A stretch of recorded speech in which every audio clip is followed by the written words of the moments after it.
जनवरी 2026 के investment data ने एक बहुत ही सिग्निफिकेंट ट्रेंड रिवील किया है। गोल्ड ईटीएफ्स में सिर्फ एक महीने के अंदर 106% का सब्सटैंशियल इंक्रीज देखा गया है इनफ्लोज में।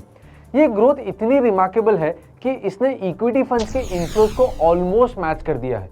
आखिर क्या फैक्टर्स है जो इन्वेस्टर्स को गोल्ड की तरफ अट्रैक्ट कर रहे हैं और इसका इंडियन इन्वेस्टमेंट लैंडस्केप पर क्या असर होगा? चलिए इस डिटेल एनालिसिस में हम इन ट्रेंड्स को डिकोड करते हैं।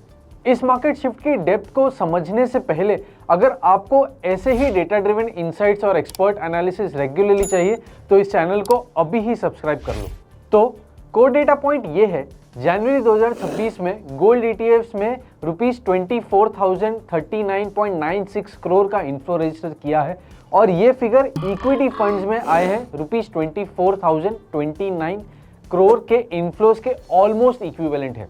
ये क्लियरली इंडिकेट करता है कि गोल्ड और इक्विटी दोनों असेट क्लासेस में इन्वेस्टर इंटरेस्ट अब एक पैरेलल लेवल पर है। लेकिन ये ट्रेंड सिर्फ एक महीने की स्टोरी नहीं है। अगर ब्रॉडर ट्रेंड देखें तो 2025 की शुरुआत में मेजर गोल्ड ईटीएफ एयूएम रफली 45,000 करोड़ के आसपास थे। साल के अंत तक ये फिगर 1 लाख करोड़ से ऊपर चले गए थे। इसमें प्राइस अप्रिसिएशन का कंट्रीब्यूशन जरूर रहा है, लेकिन साथ ही सस्टेन्ड इनफ्लो भी स्ट्रांग रहे, जो इन्वेस्टर पार्टिसिपेशन का स्ट्रक्चरल बिल्डअप इंडिकेट करता है। एक महीने में 106% का जंप ये एक स्ट्रांग इन्वेस्टर सेंटिमेंट शिफ्ट को हाईलाइट करता है। इसके पीछे कुछ की मैक्रो इकोनॉमिक और इन्वेस्टमेंट फैक्टर्स हैं, जैसे फर्स्ट, ग्लोबल इकोनॉमिक अनसर्टेनिटी। जब ग्लोबल इकोनॉमी में वोलेटिलिटी और अनसर्टेनिटी बढ़ती है और सेंट्रल बैंक्स की मॉनेटरी पॉलिसीज में चेंजेस आते हैं तो इन्वेस्टर्स सेफ हेवन एसेट्स की तरफ मूव करते हैं। Secondly, portfolio diversification. Market volatility के टाइम डिसिप्लिन्ड इन्वेस्टर्स अपने पोर्टफोलियो को रिबैलेंस करते हैं और रिस्क को मिटिगेट करने के लिए डाइवर्सिफिकेशन टूल्स को यूज करते हैं। थर्ड, ऑपरेशनल एफिशिएंसी और लिक्विडिटी। फिजिकल गोल्ड के कंपैरिजन में गोल्ड ईटीएफ्स रेगुलेटेड होते हैं। इनमें हाई लिक्विडिटी होती है और स्टोरेज या सिक्योरिटी की कोई प्रैक्टिकल कंसर्न नहीं होती है। इंक्रीज वोलेटिलिटी और डिफरेंट सेटलमेंट टाइमिंग्स की वजह से ये डिस्काउंट ईटीएफ में डोमेस्टिक एक्सचेंजेस के प्राइसेस के चलते और वाइडन होता हुआ दिखा है। ये aspect short term pricing behaviour को इन्फ्लुएंस करता है और इन्वेस्टर्स के लिए ईटीएफ स्ट्रक्चर को समझना और भी इंपॉर्टेंट बन जाता है। तो अब इंपॉर्टेंट क्वेश्चन ये है, is your portfolio aligned with these evolving market dynamics?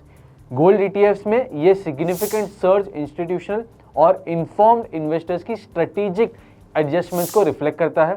What is your investment strategy? Will you maintain an equity centric approach या फिर गोल्ड भी अपने पोर्टफोलियो में एक स्ट्रेटेजिक एलोकेशन देंगे? Share your insights in the comment section with #team gold या #team equity. और अगर आप गोल्ड, सिल्वर और अदर कमोडिटीज मार्केट में डीपर इनसाइट्स चाहते हैं तो commodities with Motilal Oswal is made just for you. You can explore asset class updates with experts और कमोडिटी फोकस रिसर्च के लिए सब्सक्राइब कर सकते हैं। If you found this video informative then like this video और अपने नेटवर्क में शेयर करें। Thank you for watching. Stay tuned until we drop the next video. Investment in securities market are subject to market risks. Read all the related documents carefully before investing.